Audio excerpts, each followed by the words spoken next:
Hello, this is Terry, and welcome to the Animation Industry Podcast. This chat is with Senior Character Animator at Blizzard Entertainment, Peter Starostin, who shares his journey from becoming a French horn player into 3D character animation. If you're unfamiliar with Peter, you've most definitely seen his work before, that is.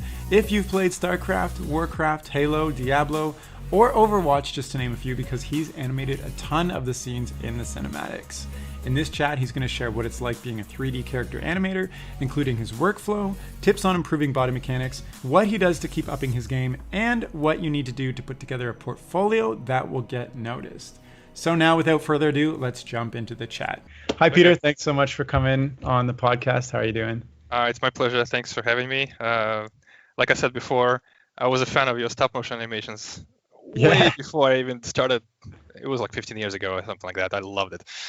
Wait, before you started your path in CG? No. I was thinking in my head before I started at Blur, which was the first big studio I worked on, and that was like 15 years ago.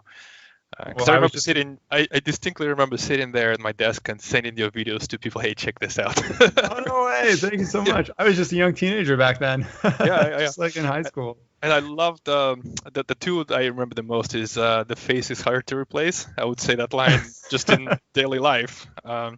And then the B was like there's like a really dark feeling with the lightning, and then this face comes out and like I've seen your future. I've come from tomorrow. If you see a dead bee, do not touch it. Yeah. Don't touch it. Stay away from the bee. That one is from me specifically touching a dead bee and getting stung by it. Oh wow! When I was a kid. Personal. And and the other one, don't lose your face. A face is hard to replace. I don't know why. It was just kind of a weird joke, and then it became like an inside joke with my friends and I. So don't lose your face. Face is hard to replace.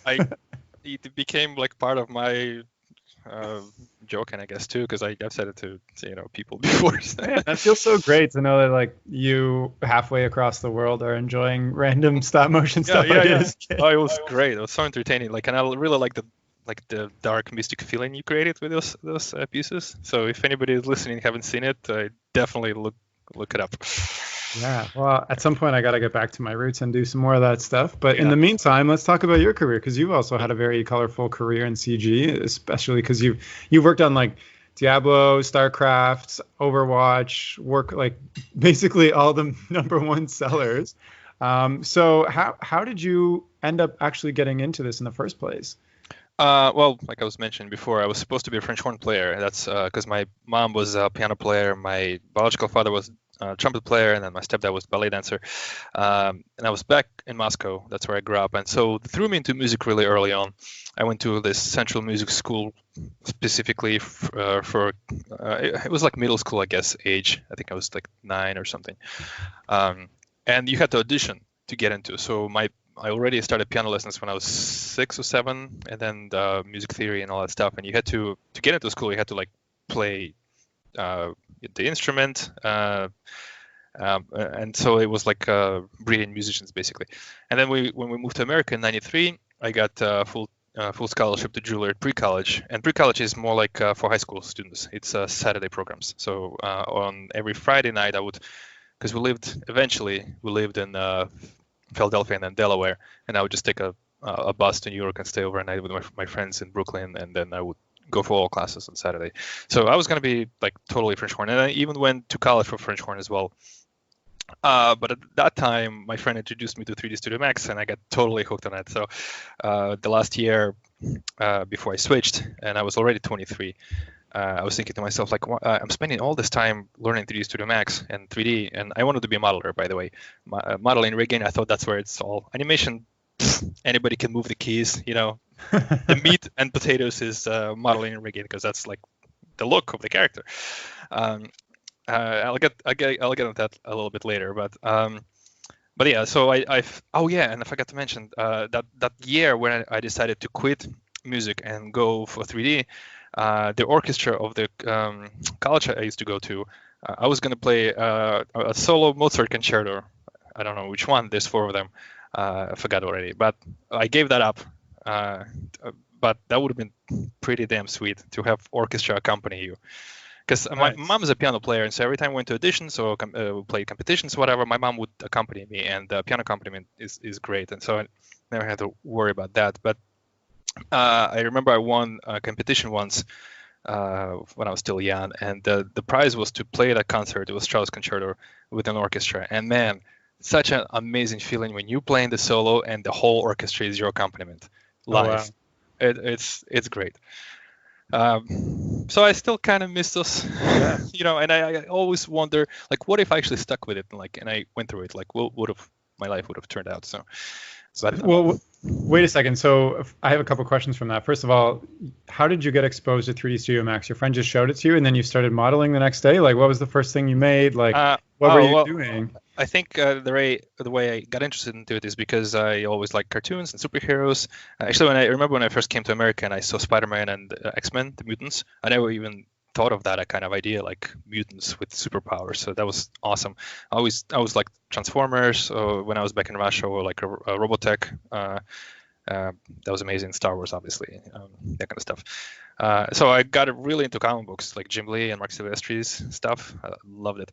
And I like to draw all that stuff. Like, in my books, you could do like a flip book in the corner of the school book. So I would like draw Wolverine unleashing his claws or something.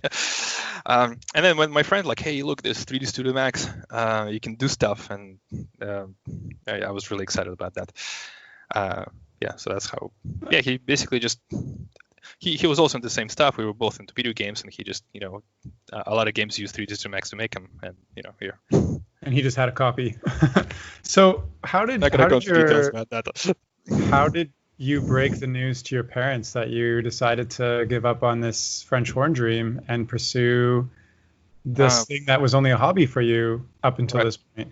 I kept showing them stuff that I would make, and eventually I was learning it more and more, and I would show them examples of, like, I remember my mom absolutely loved Alien Song by Victor Navon back then. It was 2003 or something like that, and I showed her, like, hey, I can do this kind of stuff in 3D, and they're like, look, commercials are using it, movies are using it more and more, and I'm really interested in this. And she was surprisingly really supportive. I mean, she said she was really sad that she will never hear me play again. But at the same time, if this is what I want to do, I mean, just go for it. Yeah. Wow. That's difficult to hear, I'm sure. So I think actually we had a family friend who also talked to my mom a little bit, because every time I would go to for Juilliard in New York, I would stay with them, and they're like all family friends, even back from Moscow, and I would talk to them about my stuff. I would show them 3D, and so she knew I was like really passionate about that. And I think my mom, I remember that she told me that she had a conversation with my mom about it too, and like, hey, if he really loves doing that, maybe he should do that. So maybe she was a little bit more prepared for this talk than I thought. But anyways, she was always supportive, so it was not a problem. Yeah. Nice. So how do you go from deciding you want to pursue something in 3D Studio Max to actually working on some of the biggest names in video games? Like, where's the in between? Oh, okay. So I went to Arndt Philadelphia, which is a terrible school. It's closed by now. And it's weird. I should have, like, I paid off my side of the loans already. But I should have probably looked at the student portfolios that come out, and because I could already do all that stuff because I learned it on my own, and I probably shouldn't have gotten that school. But I still made friends there. It was still good in that sense. I don't know if I had to pay $50-some K to make friends, though. But while I was there, I started remotely working for Scott Christian Sava, who actually just released Animal Crackers on Netflix.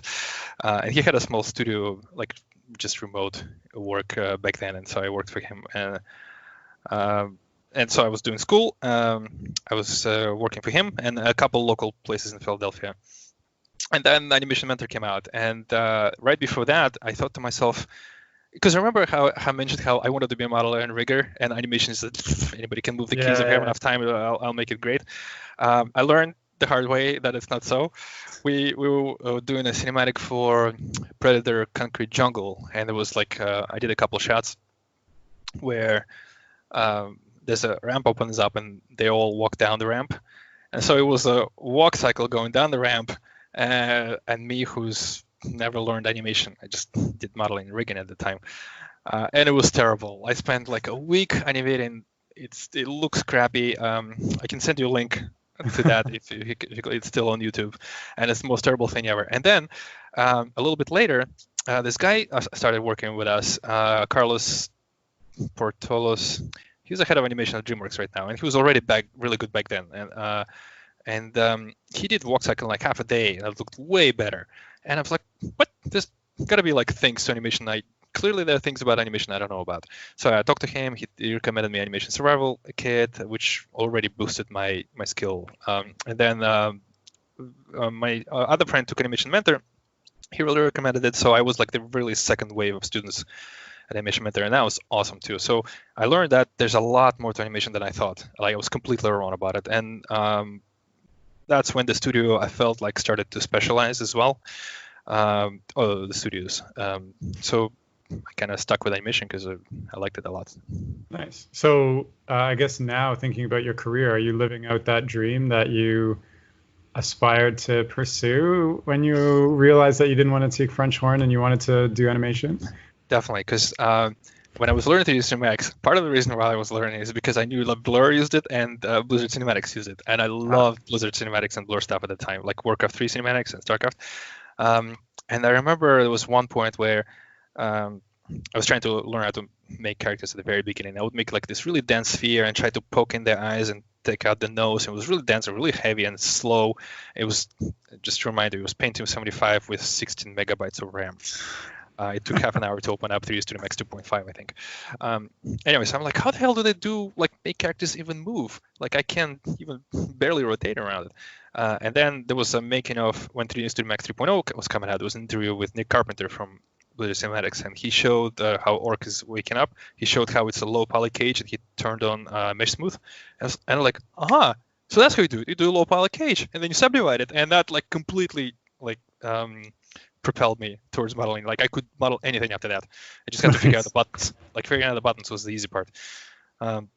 So then when I first started at Blizzard, my very first director was Nick Carpenter on the Starcraft cinematics, the same guy from that video. And he looked exactly the same, by the way. I don't think the guy ages. And so like, oh, you're the guy. So it was pretty awesome. How did you actually get the job at Blizzard? Well, first I got a job at Blur. And how'd you get the job at Blur? Right. That might tie into your question, because I remember you had a question something about the industry standards now versus then. Because back then, like I said, I was like a very second wave of animation mentor, and I only took first 3 classes. And that demo reel was good enough at the time to get me front page of CG Talk.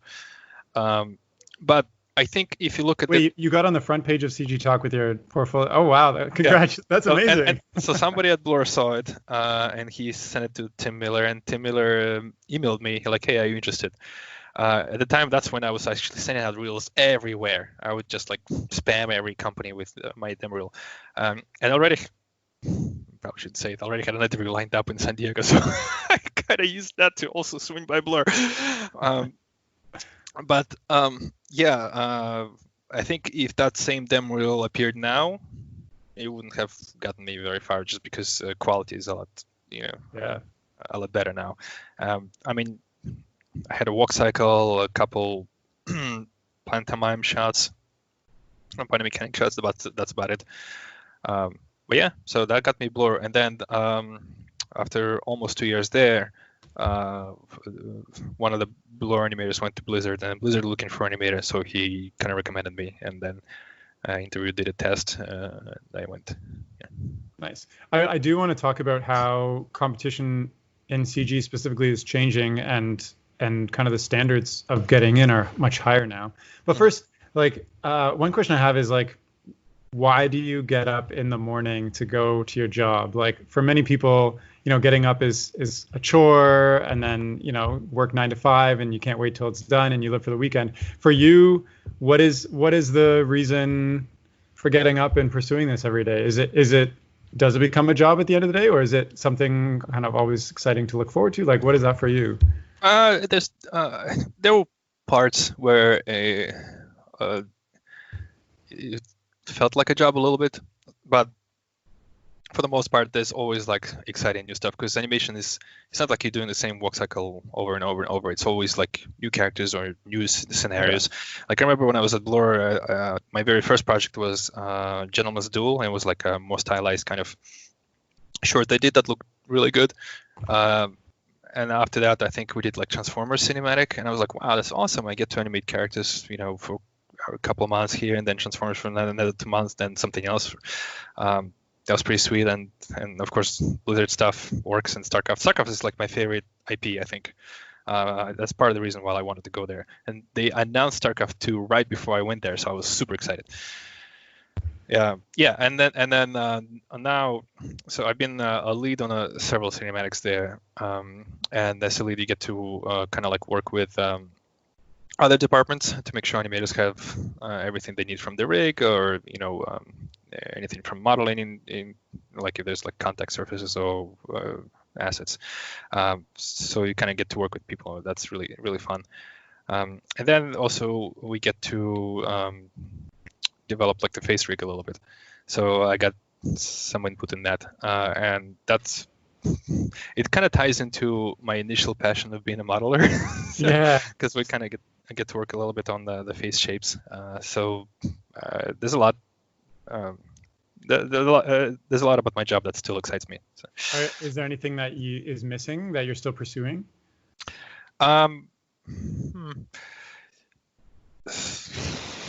Well, I'm kind of have a little bit of a side project. I'm making a little side scroller video game. Oh, no way!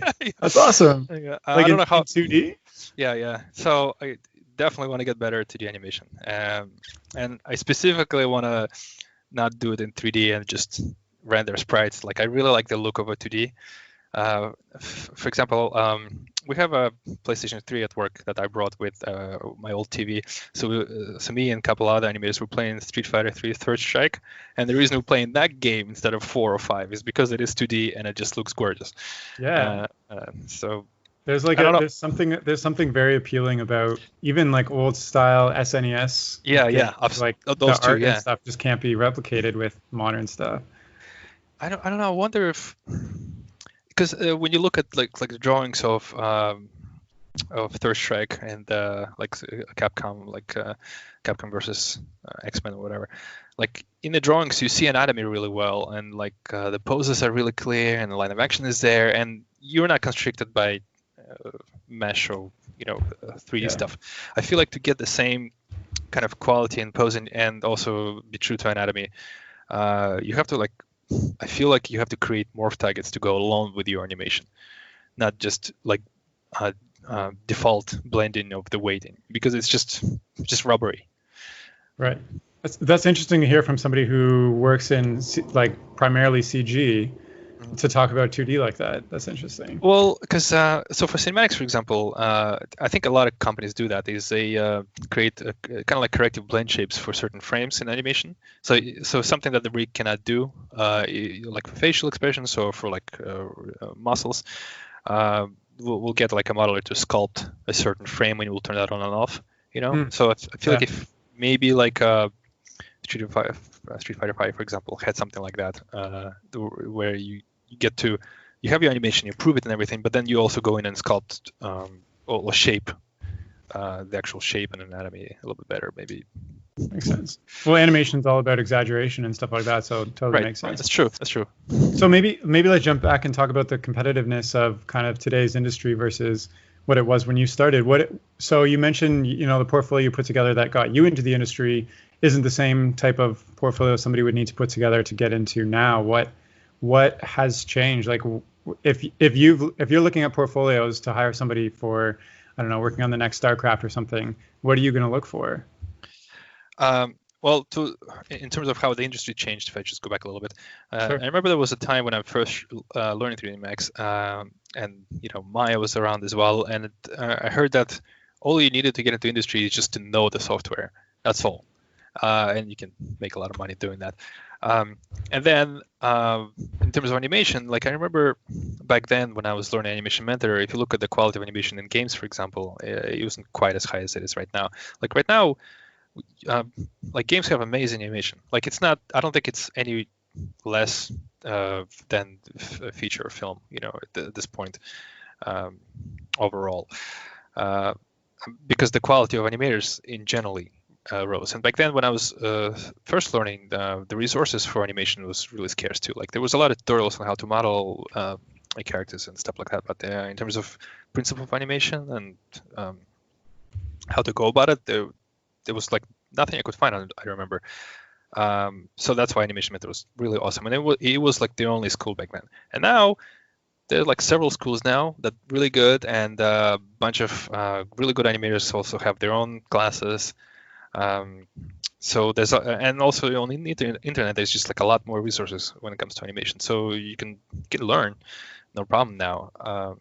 So I think a lot of people just have access to that now, and that's why when they're coming out of the schools, the quality is higher too. Gotcha. And in terms of competing, well, I think then it comes down to just creativity, I guess, because it seems like I remember you said a lot of student reels starting to look the same, and I wonder if it's because they're all going pretty much to the similar schools doing similar programs, and so they all have similar kind of exercises. And if they all have good body mechanics and know how to polish and all that stuff, I guess at that point, how else can you excel is by creating interesting scenarios in your animations. So instead of like just lifting a box, it could be I don't know, something that would be unexpected. Okay. Like I remember I did, it was a box, but I imagined that the guy is moving from one apartment to another and he's trying to load a fridge into a truck. But maybe well, there's a story element there. Yeah, right. If you create like a more interesting story element, maybe that will, yeah. Does it matter the stylistic choice of the animation I choose? Like, what if I'm going for like rubber hose versus like very realistic type of style? Does it really matter, or when people are looking at your portfolio, do they see what's behind kind of the style and what you actually do with the body mechanics? I think it does matter. I mean, the principles would be the same. It's just a matter of exaggeration. But if you're applying and you have like super stylized animation, which doesn't quite fit the style of Weta Digital, for example, and then somebody who has like really realistic animation, then probably they're gonna go with the guy who they definitely know can do their style. Then the guy who I think he knows principles, but I don't know if he can do our style. So there's gonna be consideration there for sure. But it's not to say that you shouldn't do, because if you really enjoy that kind of animation, maybe you could apply to studios that do that kind of stuff. Like Sony in Vancouver, for example, they tend to be more stylized. So totally, I'm a big purporter of that. Like, do something that you love and find a place that you can do something you love at. Yeah. So with you, I'm just thinking about how you're kind of like you're kind of like top tier animator in my mind. Oh really? Oh my god, I don't think about myself that way. But how do you continuously learn and keep refining your work over the years? Is it just a matter, like, does it happen naturally because of the workload that you're getting, or do you actively still take classes and like study and do things like that? Yeah, a bit of both, I think, because we would tend to push ourselves at work, obviously, and we also look at the work that other studios produce, and we get a bunch of new hires from other studios that they bring their own perspective, how they did it back at those studios too. So we all share and try to grow and learn, basically. Once you're in a studio, is it very competitive to get the shots you want or to progress in your career there? I wouldn't say competitive, because I feel like in my experience, everybody have been really supportive. Like if you ask somebody for feedback, they'll be more than willing to give it to you. Obviously, we have dailies. In terms of shots, they try to assign chunks of shots because it's easier for one animator, I think, to do the continuity than other ones. But sometimes that doesn't quite work out schedule-wise, or layout is not quite ready yet on these shots, but these shots are. So they try to give chunks to one animator, but it doesn't always work out that way. Gotcha. I'm just thinking, if you like reflect back on your career, what was did you have any aha moments about the way things work animation-wise, or that have like really sped up your process or made you a much better animator? Are there any things that really stand out that you learned? Well, I remember early on, definitely there were a bunch of aha moments, like because I really, after that experience of me animating Predator walking down the ramp and horribly failing, I really wanted to learn how to do walk cycles. That was like my number one goal after that. Like if I don't know how to do that, I really needed to learn. And so learning how to do walk cycle at Animation Mentor, and then by reading the Animation Survival Kit, that was an aha moment right there. Like all those the poses, the contact down, passing it up, and then there were a bunch of aha moments during that process too. Because I think in Animation Survival Kit, the walk cycle is more a 2D cartoony version. A realistic walk is a little bit different. So once I figured that out, that was another aha. And also, well, I remember they had us do bouncing ball and then a bunch of bouncing ball exercises, and then you do a walk with just a ball with 2 feet. And I thought to myself, hey, the curve looks just like a bouncing ball, except it's a little bit softer at the bottom. So if you just basically have a bouncing ball softer with legs, it looks like a cartoony stylized walk. So I'm like, that made it like a lot easier for me. Oh, I've never actually thought of that before, but it makes sense. And I remember also tracking your arcs and spacing was early on was also a aha moment, because I always thought to myself, like looking at Pixar stuff, like, oh, why is it so smooth and like fluid but snappy at the same time? Well, just because your arcs and spacing are checked, by every frame, and I didn't realize. Like I didn't do that back then. So you check your graphs, I guess. Is that what you're talking about? Well, like if visually, so not graph editor, but in screen space, if like I'm doing this motion with my arm, you would actually check every frame, like the curvature that my arm is making, like this is an arc, and then spacing is distance between every frame. Yeah. So you make sure that there's a nice arc and gradual changes in distances, not like smaller, big, and small, then it'll feel kind of jerky. Right. But computer, if you just let computer do it for you, you'll get that kind of stuff all the time. So you have to. I almost end up with like a keyframe on every frame almost in certain parts. Okay. And that's pretty crazy. So, and that's like a regular process now for you, I guess, keyframing every single frame. You don't start keyframing every single frame. Right, that's a polishing pass at the very end when everything else got bought off on. But yeah. So maybe let's talk about your career. Can you go over some highlights of projects? I mean, you already mentioned a few, but thinking back, like what are some of the most exciting projects that you've worked on, and maybe also some of the low points, like maybe projects that weren't so exciting? Well, I mean, I worked some not so exciting stuff before I got to Blur, because I was working at the studio that I did primarily medical previs, and that did not excite me at all. But they hired me to do some character animation for some kind of presentation. And it was fun because it was basically me and the friend who introduced me to 3D Studio Max. We're just two of us.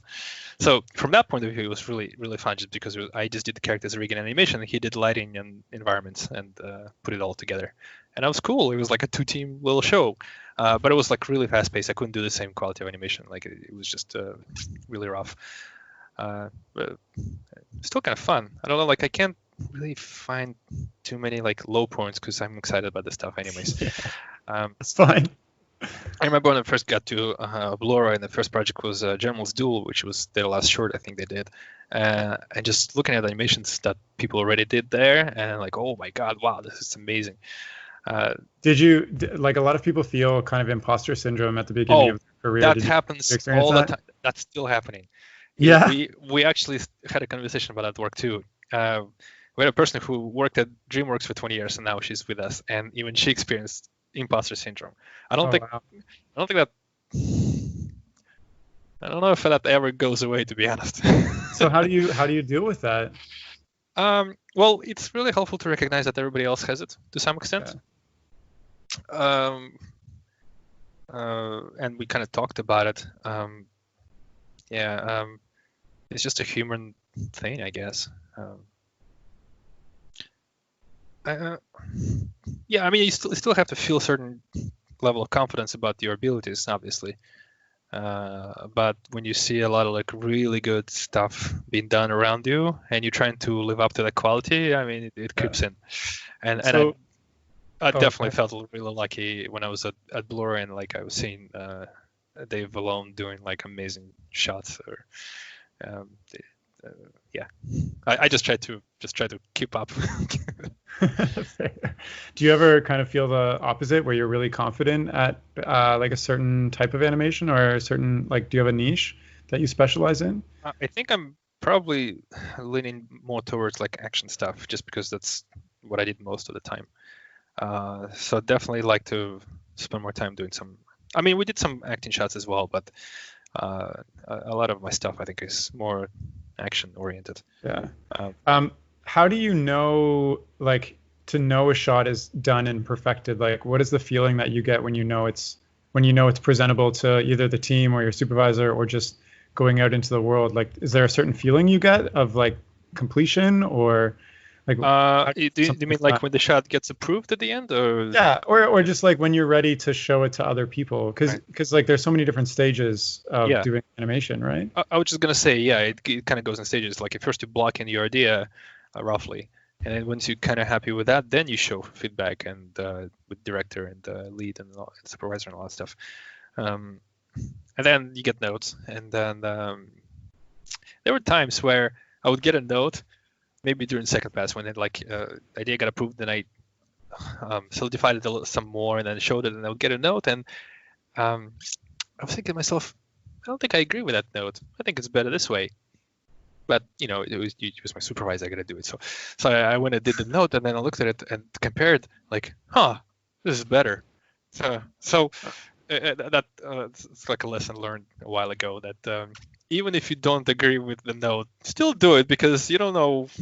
Like it's hard to compare with just in your head. So yes, I always try to take those notes and shove those initial thoughts about them. Yeah, that takes a bit of Because like biting your ego almost. yeah, definitely. So you kind of have to go into it before you can see it. I mean, there are degrees to that. Obviously, sometimes you can get a note that definitely wouldn't work, but I don't think my supervisor or lead ever gave me any of those. I think it was always pretty good. Um, so you definitely have to fight your ego a little bit. Um, uh, oh yeah, in terms of like feeling about it, that really depends on how the shot went. There are some shots that are really smooth. Like I just keep working on it and show it and get some minor notes here and there, and then keep working some more. Like, oh yeah, really keep going. Maybe like this and this. I'm like, oh yeah, I didn't get to it yet. I didn't do the overlap here yet. And then before I know it, it's approved. I'm like, that was smooth. That was awesome. I'm awesome. And then there are shots where you know you show, and then idea is not quite working, and trying to struggle, and you don't have a good vision in your head yet, and you shoot some more reference, and then you show it, and then somebody says, it'd be nice if you actually added some like breathing here and some overlap over here, and you think to myself, oh, you don't see it? I added it. It's there. And I guess I added it so subtly that nobody could see it. So you start questioning yourself, like, I thought I did it. Why can't they see it? I guess I suck. So, and then you struggle through that a little some more, and then director had some notes in the third pass, and you have to change something. Like sometimes it's a struggle to go through changes and like finish a shot, and then like, finally I'm done with that shot. So it really depends on how the whole experience went. Oh man, how long does that process take? It depends on the shot. I have a shot right now that has 30 days bid on it. It has 9 characters, so that's I've been on that for a couple weeks now, or several weeks wow. already. And then there's a shot with just one character. It might be like something shorter, and it'll be like a week, maybe a week and a half. So it really varies. How many people are you working with on a team for these like cinematic movie or video game scenes and things? Like, is it a huge team or is it like pretty small? I'm guessing relatively small if you take into consideration feature film, for example. Like I think I heard that Sony, they had like 100 and 120 animators on some films, and we have total like maybe 35 animators right now in cinematics. Okay. And we have like several cinematics going on at the same time, and it's like 5 or 6 people sometimes, or maybe sometimes 2. It depends on like the scope of this, how big the piece is. So Oh, that's smaller than I thought it would be, actually. yeah, it was the same. From what I remember, Blur was the same way. Yeah. Can you take me through kind of you kind of already have, but maybe if you just sum it up, like the process of getting a shot and then, blocking it out, animating it, going for the different passes, etc. Like, what does the whole process kind of look like? Well, yeah, you get storyboard and previous first, and then you get a kickoff from director about what the shot is about, what his expectations for it, and what the characters need to do, and then you talk about if it's important to the shot, talk about what the character is feeling in this moment, kind of like history, what came before, and then depends on the shot. Sometimes I'll do like rough sketches. If it's like an action shot, I sometimes do like rough 2D. And then if it's something more acting related, then I shoot reference. That always helps. Actually, we always shoot reference. And I remember when I first got to Blizzard, it was like a team event. Like I always shot reference by myself in a room and where I could feel comfortable. And then there, all of a sudden, it's like a team, and everybody's there with the lead and 2 cameras, because you have like a camera and a side camera.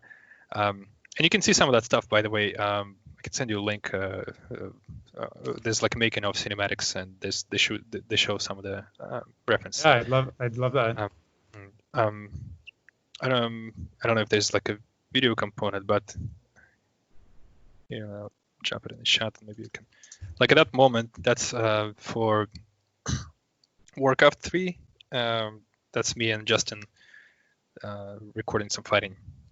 Cool. I'll include this link in the description of the podcast. Sure. Check it out. Yeah. And then for like a dialogue, we always like record reference. Sometimes you can take your pics and show it to the director as well, and talk about that if it's going the right direction. Then you can block. Some people like step blocking. I don't know if somebody's unfamiliar, it's basically no interpolation between keyframes. It just jumps from pose to pose. Some people hate it and they just do like spline blocking, roughly. Either way is fine.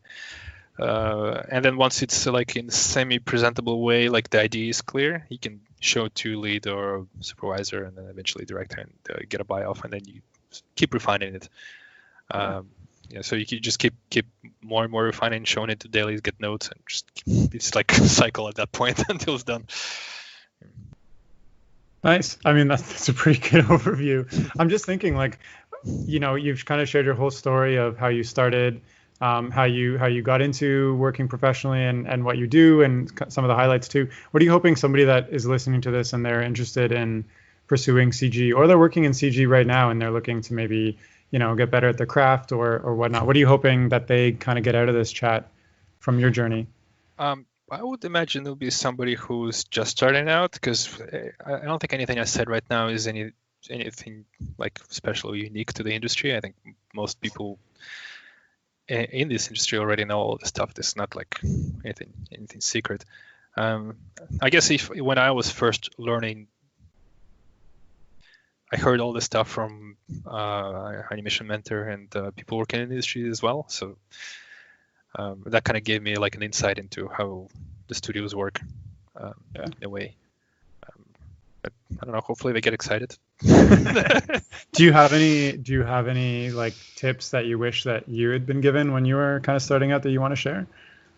Well, I wish I could tell myself that there's a lot more to animation than I thought back then. I wish I would have pointed myself in the right direction in terms of animation, to learn like the 12 principles firstly. And I thought to myself at the time, I already know the software. Why do I need to do a bouncing ball to learn animation? I already know how to do a bouncing ball. No, I did not, because apparently I did not know how to. It's weird because you can take a lot of animation, especially like physical kind of animations, and break down each part into basically a bouncing ball. A jump is basically a bouncing ball, except you have poses in there. So a lot of that kind of stuff. So bouncing ball is super important, especially when you're first learning animation, I feel like. And then you gets you thinking about physics a little bit, and momentum and friction. Like, for example, and again, I think any animator already knows this. But doing a bouncing ball, I learned how to separate the horizontal up and down curve with the vertical, and how they relate to each other. So for example, when the bouncing ball is bouncing, it's hitting the ground for like one frame, so it's not really having so much horizontal friction. So horizontally, that curve should look fairly linear, unless it's like wind or something. And then only when the ball starts rolling, that's when the friction of the ground starts to slow down the horizontal. So you can separate your, like, the way you think about the up and down and horizontal curve in Graph Editor, for example. You can totally separate the two, and it'll work. Like if you have a wall, for example, and it's bouncing off the wall, you can keep your bounce curve just indefinitely. And you can, at any point, you can insert that horizontal curve sharply to the other direction. It'll totally work in any of the frames. And that was kind of like a bouncing ball aha moment for me back then, I guess. Nice. That's some good insight. I mean, I'm kind of still new to, well, I've been working in Maya, but I'm still kind of new to Graph Editor and all those things. And it's coming from like a stop motion 2D perspective, it's a big learning curve just to understand how the software works before I can even try to attempt to animate anything. You should probably get Justin.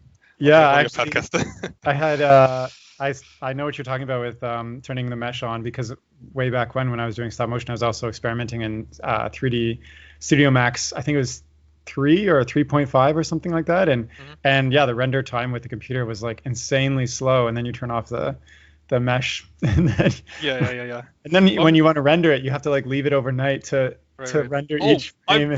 I've done overnight renders so many times back then in college. It was amazing. I remember I would wake up in the middle of the night to go to the bathroom, and then I have to check on my render to see how my global accidentally turned off and you lost everything. right.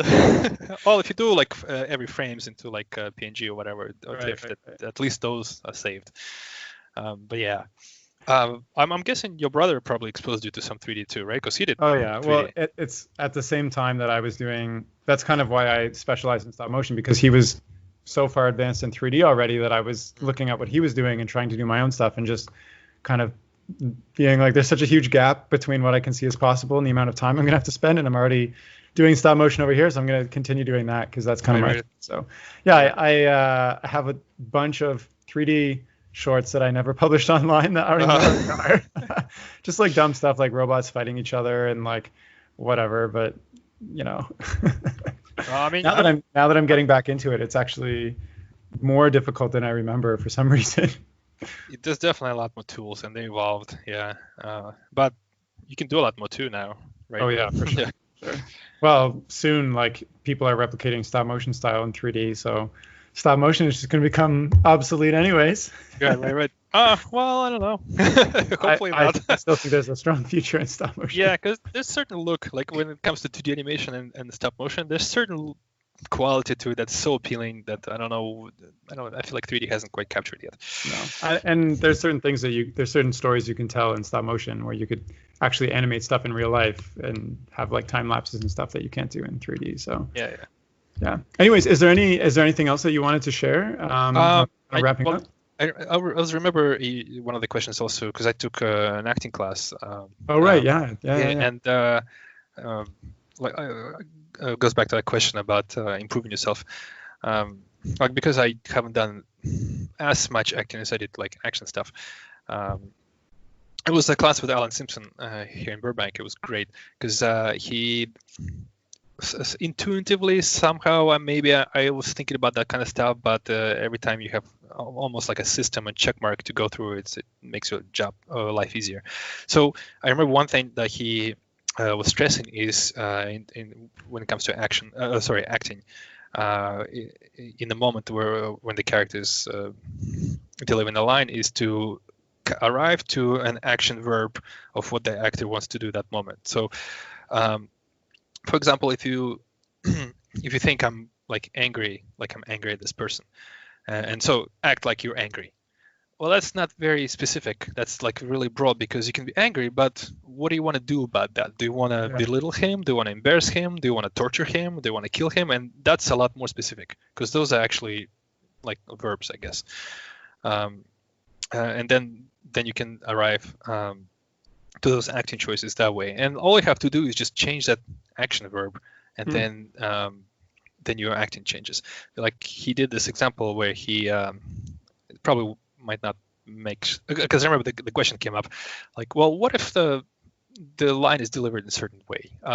Sure, it has leans towards, but I'm guessing like if it was delivered a certain way, then the director probably meant it to go a certain direction as well. But he said that, could you hold on just 1 second? I just need to take care of something. Sure. And yeah. then no. That. Oh. And then if I say, could you hold on 1 second? I need to take care of something. So I without visual, probably not going to make sense. But first time I said it, the voice delivering of the voice was really similar, right? It was like pretty close, and it could be the same if it was a recording. But the first time I did it more respectful towards you, and the second one was more dismissive. But it's the same line delivery, right? So your body language changes, and that based on what I wanted to do, right? I wanted to be respectful to you because I need to do something, or I want to dismiss you because I don't care about you. So that kind of changes, right? And I remember we had this exercise. It was really, really cool. It was he gave us like little scenes to play from movies, and he didn't tell us what the movies were. But I had a scene. It was from Annie Hall, where Woody Allen character comes in, and his ex-girlfriend called him at 3 a.m. or something like that because there's a giant spider in the bathroom. And so the first time we played the scene, it was like normal, like I was tired, like why am I dealing with this bullshit? And so overall, you figure out, well, so of course you figure out your history, your kind of personality, and overall state of mind, but you need to arrive towards what the character wants to do overall in the scene and in the moments where he delivering the lines. So overall, he just wanted to finish dealing with this crap and just leave because he's tired. And then during delivery of the lines, there are little changes. So we did it pretty much that way first time. Then, like I just wanted to be done with the spider, and then the second time he told me that, oh, my ex-girlfriend's calling me at 3 o'clock in the morning because there's a spider. That's just an excuse to get me in, right? She wants to get back in together. So that completely changed the whole dynamic of how we approach the lines. Every line was more of like, I just want to, oh, there's a spider, and I'm like you call like a hero, like we're kind of flirting, we totally want to get back together, and that completely changed the way we acted, even though it's the same lines. And then the third time he told me, I'm really scared of spiders, and if I go into there, I'm just gonna die if I go. So at first I was thinking I would come in like, I'm fairly confident, but once I heard there's a giant spider, my motivations, what I want to do as a character, completely changed as well. I just wanted to not go there at all costs. So there was a moment where the character noticed his magazine, like, oh, hey, you went to a rock concert. And so in the other one where in the first example, for example, I kind of started to belittling her a little bit, like, really, who'd you go with? Like, what the fuck? Why didn't you tell me about it? And then in the time where the spider was going to kill me, for example, that became my opportunity to distract from the fact that there's a spider. It's like, hey, you went to the concert. That's really cool. Like, who'd you go with? So because motivation of the character changed, like what he wants to do, delivery of the line changes, and how you act changes. And just thinking about that every time now, it just makes things a lot more interesting and clear, I guess. No, for sure. I like that tip in the one too, where you're thinking about an action instead of kind of what the character is feeling. Right. Yeah, Sorry, I was going to say that's a lot more specific than. I mean, definitely you have to figure out the feeling. You definitely have to figure out the character's state of mind and the history and all that stuff. But you have to arrive towards the action verb, what you want to do in that moment, and that's very specific. I think that's really good stuff because you don't really learn that in animation school. You learn, like I'm doing right now, you learn more about the principles of animation and storytelling versus you specifically picked that up from acting classes, right? Right, yeah. So, And the class where I was taking, actually, there were a bunch of animators from DreamWorks there and one guy from Disney, I think. So, I mean, we're all trying to learn. There you go. Yeah, I've actually heard that quite commonly that animators take acting classes. I need to get on some acting classes myself, I guess, at some point.